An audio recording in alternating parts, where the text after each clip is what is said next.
This is the best of our knowledge. I'm Bob Barrett. For 30 years, the Princeton Review has been publishing a comprehensive list of what they determine to be the best colleges in the country. The rankings are the result of thousands of interviews with students and in-person visits to campuses. The latest version has just been released, called The Best 387 Colleges. Because of the COVID pandemic, the in-person visits had to be curtailed for this edition, so the review added a section of Great Lists to the book, listing items like colleges with great career services, great financial aid, even the happiest students. To talk about this year's edition of the book, we invited back Rob Franek, the editor-in-chief of the Princeton Review, and we started by pointing out that last year's book had 386 colleges, so there was one addition to the list. We add some and subtract some each year, so I think it was that we removed 4 and added 5 this year. So we try to, keep it fresh and keep all of these and continue to get fresh data from school. Now, this year, you've also undertaken a survey of college admission officers. I want to talk about that first. What did you talk about in this survey?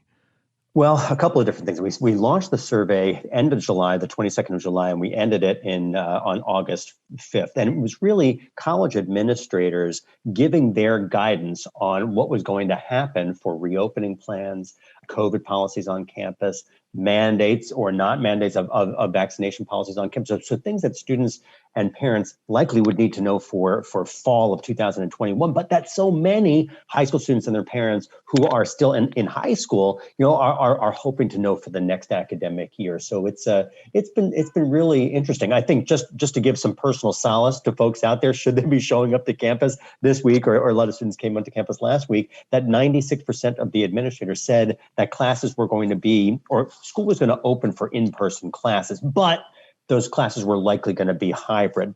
And it was the majority, 67% said hybrid classes, which would be a combination of in-person and, of course, online. Were there any findings in this survey that just kind of stood out to you?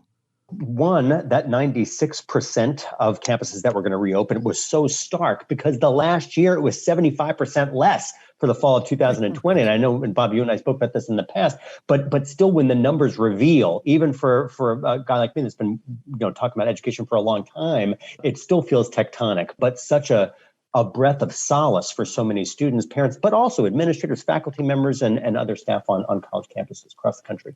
Do you think that the COVID situation has accelerated the amount of schools that are going test optional? Oh, it has, without question. Yeah. I mean, and that's one thing that we asked on the survey. We did a similar survey in the summer of 2020 as well. And this is just anecdotal information that we collect at Princeton Review for test optional. And just so that everybody understands what test optional nomenclature means is that, students needn't submit their SAT or ACT scores for academic admission, but it doesn't prohibit students from submitting those scores. So 87% of all the schools that responded to our survey this year said for their policies over the last year for fall of 2021, those students that are showing up onto campus now, that they were test optional. But if a student submitted their SAT or ACT scores, that school would consider it in their admission process. And for many of those schools, for scholarship dollars as well. So, I mean, that to me is significant. Now, those same schools said in fall of 2021, that they would likely be test optional, but only 78% of those schools said they would be test optional come the next academic year for fall of 2022 admission. So more schools are going to start requiring those test scores again next year. You have it exactly. Yeah. And I think that's something that, so many of my students continue to ask about. And anyway, so now we're giving some good guidance on what administrators are feeling right now on campus and setting policies. There's one survey that you do almost every year that you couldn't do this year, and that was asking students about their campus experience, because there wasn't much of one, was there?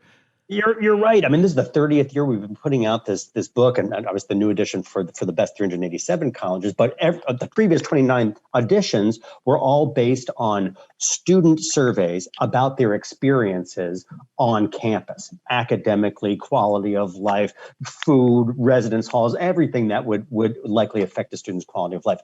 But since schools were largely suspended from in-person classes and in-person residential life on campus, we had to suspend the survey. So we removed our 62 top 20 ranking lists that are the bedrock for those previous editions, and we replaced them this year with 26 great lists. So that's a look back on 30 years of time since it just coincided with our 30th anniversary. So it's really, I think, some pretty interesting stuff. Schools that have perennially been superlative on so many of our ranking lists. And some of those lists are interesting. You have top 50 colleges for game design, for entrepreneurial studies. What went into the thinking of putting those lists together? Well, we got some very clear guidance from college-bound students and their parents. And we asked them to give us guidance on what were the most important lists that we had in the past of Princeton Review that helped them find a school, college or university, that was going to be a best fit for them. Best fit academically, best fit financially, best fit campus culture or career services. And those were the ranking lists, the great lists, as we've termed them this year, that we put together. So you'll see, great career services, great financial aid. That's particularly important this year. I've been talking about that for, all day, and I suspect will throughout the fall. But things that are incredibly important to what students and parents are feeling right now as they go through the college process. Is enrollment up across the board? Well, it is for fall of 2021. And that's another thing that we get asked on the administrator survey. And it was significant when we think about the numbers of schools that said that they were up. So out of the 300 or just shy of 300 colleges that responded to our survey, 43% said that their enrollments were up for fall of 2021. 35% said they were flat, and 22% said that they were down. And I think, Bob, when you and I spoke the last time, it was those schools. It's kind of interesting because the public and private school mix, particularly for schools that are seeing a decrease in enrollment, is specifically focused on many public schools. Last year, since we were in the height of the pandemic, many families, and of course students included, felt the financial pinch of COVID. And as a result, many students were focused not on private schools, but are attending public schools because of the lower sticker costs. Now, sometimes that doesn't work out because private schools have greater financial wherewithal, generally speaking, and could have made it that much more valuable for students from a financial aid perspective. But we're seeing that change in this year's survey results. One of the surveys that you took was mandating students be vaccinated if they're living on campus. And when I looked at the results, the geographical breakdown was pretty stark.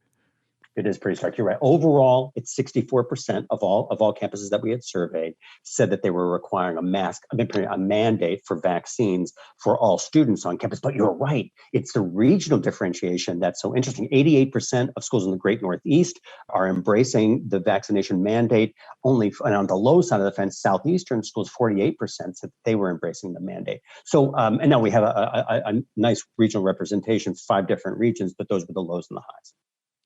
So as you put this book together, just how much did you have to, make it up as you went along after this 2020 season? Well, we started actually to survey students on campus in the late part of September, early part of October in 2020. And as we had talked about, we were getting back results from students because our survey is in large part online, but those students weren't able to speak to their in-person experience, their on-campus experience. And that's really the lifeblood of the book. So we quickly pivoted to thinking about, well, we've been doing this stuff a long time. I know over our 30 years now that we're celebrating with this edition of the book, we have a little over 2.7 million surveys from college-bound students over time. We produced over 10,000 different ranking lists over time. So we have some deep experience. And I believe that these great lists are still able to inform. And I spend most of my time on the road talking to students, parents, and counselors throughout the academic year. And I'm already feeling it from the virtual talks that we're giving. And then I suspect the same thing is going to happen this fall. You going to be able to get actually on the road this time? So it seems, a couple schools have gone back virtual, but yeah, my first gig is right after Labor Day, so I'll stay in contact. But it's I have a full schedule. We're talking over 50 schools this fall, so yeah, looking forward to it. And what did you find that they were saying? Administrators were saying were the biggest concerns or their big focus starting this school year? Yeah, and I so appreciate you bringing it up. We asked administrators to, rate the concerns on campus from a student perspective. What are their students concerned about, and then what are they as administrators and their peer administrators concerned about? And we asked them to look at 5 things: academics, affordability, a perennial favorite, health, and then social justice. So access and equity issues on campus. And the administrators were united in saying that the number one concern for both students as well as administrators was academics on campus.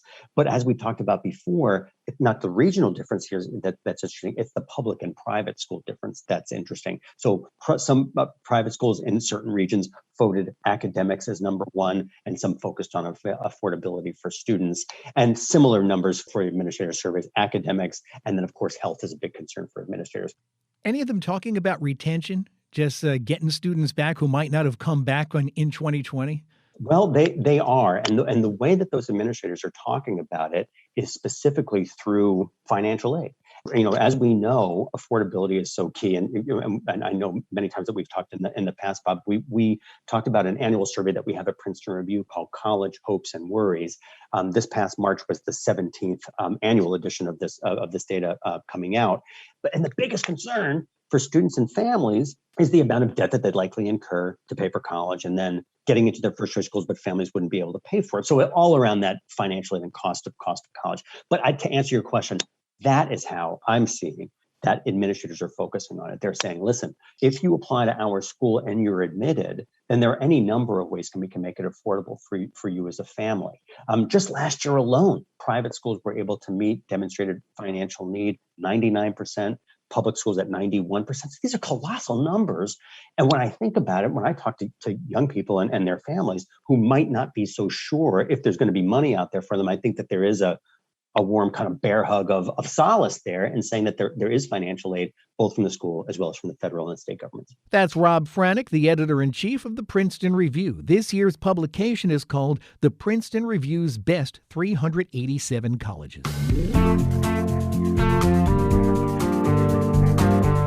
Still to come, a special boot camp has been created that helps military veterans adjust to a return to the classroom. That's next on The Best of Our Knowledge.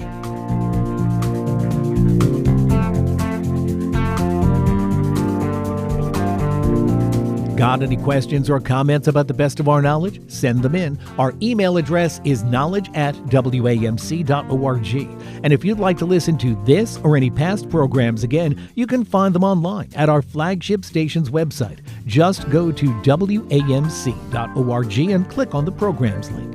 And while you're there, subscribe to the Best of Our Knowledge's podcast or download the WAMC radio app to listen on demand, anytime, any place.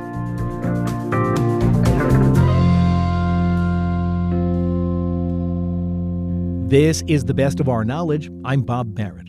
The Veterans Administration spends more than $13 billion a year on educational benefits for vets, and the agency has a new way to help ensure that those who use the money to enroll in college succeed both academically and socially. It's partnering with a nonprofit group called the Warrior Scholar Project that runs academic boot camps.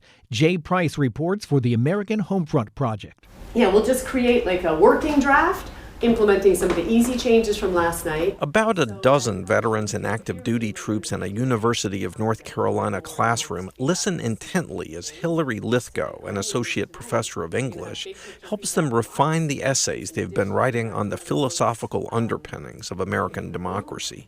And we're going to fit in just the last couple of pieces about citations, titles. Right up front is Master Gunnery Sergeant Eric Gonzalez, tattooed and heavily muscled. He's been in the Marine Corps for 23 years. Later, during a break, Gonzalez says when he retires from the Corps in a few years, he wants to enroll in a 4-year college to become a physical therapist. The Marine Corps has given me the work ethic. I just want to find different ways to use those tools that I've been given. That's why he signed up for the boot camp and made the drive from Camp Lejeune. And that distance wasn't just measured in miles. The gulf between the distinctive cultures of the military and academia can be daunting for veterans who may not have been in a classroom for decades and who worry how they'll fit in among classmates who might be the same age as their children. One of the project's goals is to bridge that gap. The encouragement that they give, being 41-year-old student, going to college, I'm a little hesitant to ask questions because I don't want to say something dumb or feel embarrassed or already go to the stereotype, this big dumb Marine. About 1,600 veterans and troops transitioning out of service have used the boot camps. About 90% of them have graduated or are on track to. 21 colleges and universities host boot camps, including the likes of Harvard, Yale, and Williams. Because of the coronavirus pandemic, many are online for now, but when done in person, the host institutions provide the classrooms, meals, and housing, and the Warrior Scholar Project, which is donor-funded, covers the rest. The VA is partnering with the program, hoping to improve the return on the higher education benefits it gives veterans. This is a benefit that they've earned and they worked hard for. And we want to make sure that if there are available resources to them that's out there that could help them to set them up for success, we want to be a part of that. Charmaine Bogue is Executive Director of Education Service for the Veterans Benefits Administration. The new partnership means the VA will help get the word out to veterans about the Warrior Scholar Project. The boot camps center around humanities, especially skills in analytical reading and academic writing, and have sessions on transitioning to academic life. Some also include a focus on business or science and math. Lithgow, the professor teaching the UNC Boot Camp Writing Workshop, has worked with the project since 2015. There are a lot of reasons why I do it. The main reason is it's what teaching is supposed to be. You have a classroom full of really motivated students who are just all they want to do is learn and do better. It's what you would hope for in every classroom, but you don't always get. Gonzalez, the Marine Master Gunnery Sergeant, has had college courses before and said he did well, but sometimes found his approach to the work grueling. But the boot camp, he says, has helped. The first couple of nights he tackled assignments the way he does in the Marine Corps, going over something repeatedly until he's figured it out thoroughly. That worked, but kept him up till 2 a.m. Then the lessons started to sink in. With the tips they gave through the analytical reading, I'm doing the same quality of work in a third of the time. So just those little things that the professor has gone over, it's awesome. Like the light bulb went off, I'm like, wow, okay. Okay, meaning now he feels ready not just for getting through college, but doing well at it. I'm Jay Price reporting. And this story was produced by the American Homefront Project, a public media collaboration that reports on American military life and veterans. Funding comes from the Corporation for Public Broadcasting. Every so often, I get to have an interesting conversation with a visiting professor who comes to speak to students.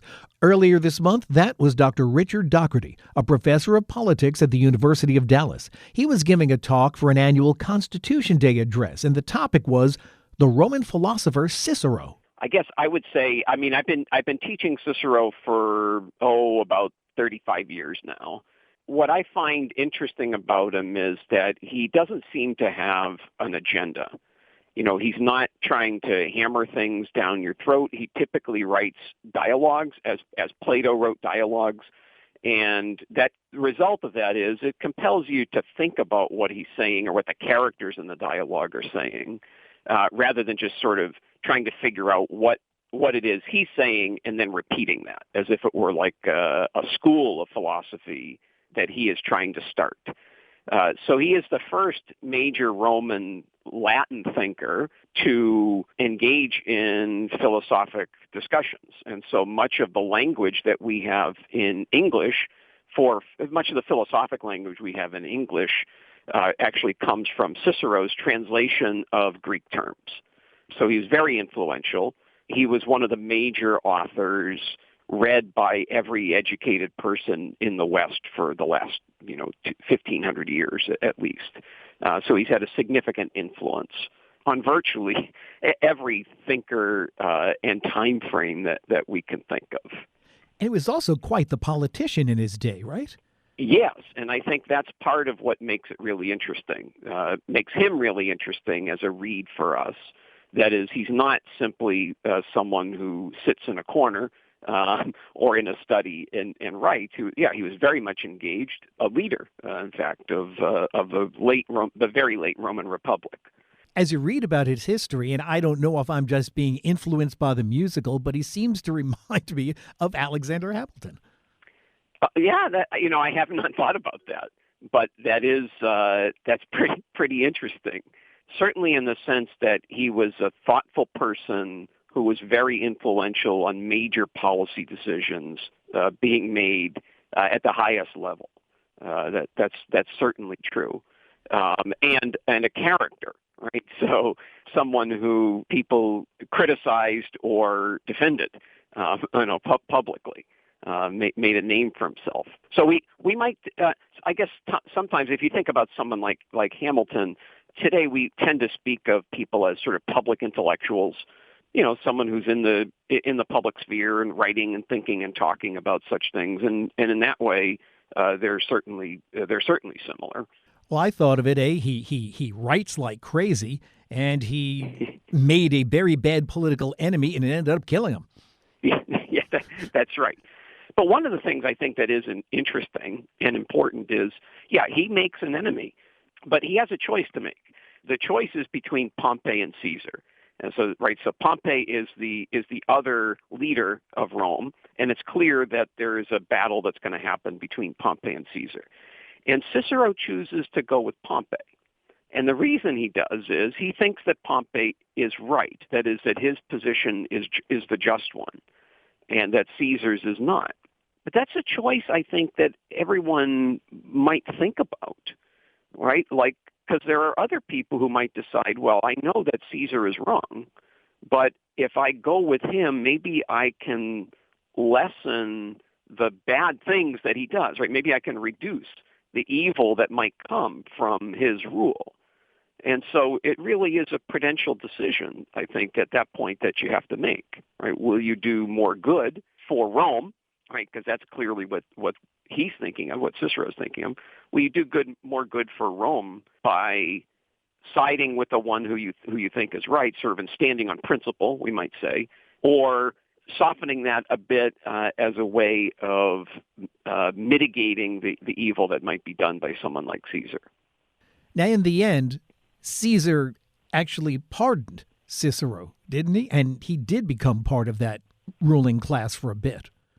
Yeah, that's right. So it turns out that, in the very late Roman Republic, the latter years right before the death of Caesar, I would say, the best thing to do would be to oppose Caesar and then join him.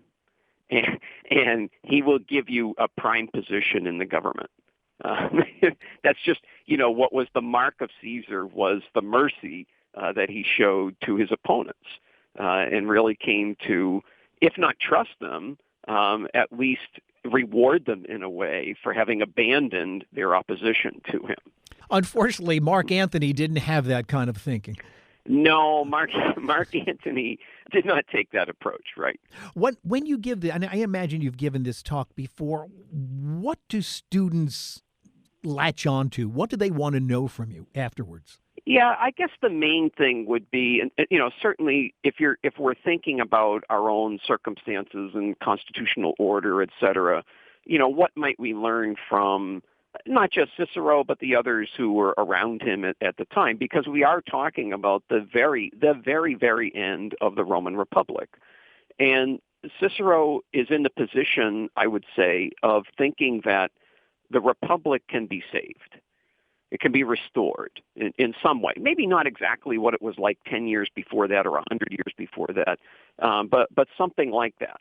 And so his focus is clearly on, I think, trying to find a plan and a set of principles that can unite us rather than divide us.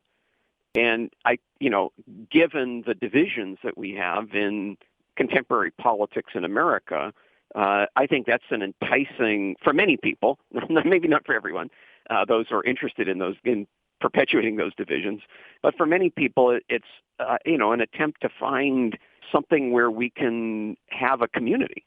We can have a political order with some kind of stability and peace. And that's really, I think, what Cicero is striving for. Dr. Richard Doherty is a professor of politics at the University of Dallas. How can colleges create culturally competent campuses? That's the alliterative topic for today's Academic Minute. How do we create a culturally competent campus? I'm Dr. Lynn Pascarella, President of the Association of American Colleges and Universities. And today on the Academic Minute, Jacqueline Wiersma-Mosley, Professor of Human Development and Family Sciences at the University of Arkansas, details the steps. One effective tool that could help support, sustain, and strengthen diversity, equity, and inclusion efforts on college campuses is the Intercultural Development Inventory, or the IDI. The IDI framework can foster cultural competence among students, faculty, and staff to recognize their own cultural identity and to interact effectively and appropriately with people from other cultures. The IDI includes 5 stages of development. Starting first is denial, which reflects limited experience and capability understanding and responding appropriately to cultural differences. The best strategy is to increase awareness and visibility of cultural differences. Next is polarization, which is an us versus them mindset. Here, there's an overemphasis and judgment of racial differences, which stems from the fear of loss of power, privilege, and control. The best strategy is to find commonalities among groups. The majority of students, faculty, and staff are likely within minimization, which is highlighting commonalities too much that can mask a deeper understanding of cultural differences, often referred to as colorblindness. The best strategy for these individuals is to focus more on equity rather than equality. Next, individuals in acceptance recognize and appreciate patterns of cultural differences, but lack the ability to adapt to cultural differences. The best strategy is to continue engaging in cultural experiences. Lastly, adaptation is when one is able to successfully bridge cultural differences. Here, individuals have developed deep awareness of their own privileges, have a critical understanding of social issues, and have hands-on experience working for social change. In closing, the IDI supports learning that is both appropriate and challenging, and could help college campuses with their goals related to increasing diversity, equity, and inclusion. That was Jacqueline Wiersma-Mosley of the University of Arkansas. You can find this, other segments, and more information about the professors at academicminute.org. The Academic Minute is a production of WAMC, Northeast Public Radio, in partnership with the Association of American Colleges and Universities. That's all the time we have for this week's program. If you'd like to listen again, join us online at our flagship station's website. Go to WAMC.org and click on the programs link. While you're there, subscribe to our podcast or any of the other WAMC or National Productions podcasts. And if you have any questions or comments about the program, send them in. Our email address is knowledge@WAMC.org. And you can find us on Twitter at TBOOKnowledge. I'm Bob Barrett. Be sure to join us next time for another edition of The Best of Our Knowledge. Bob Barrett is producer of The Best of Our Knowledge. Dr. Alan Chartock is executive producer. The Best of Our Knowledge is a production of WAMC Radio's National Productions, which is solely responsible for its content. Hear more at WAMC.org.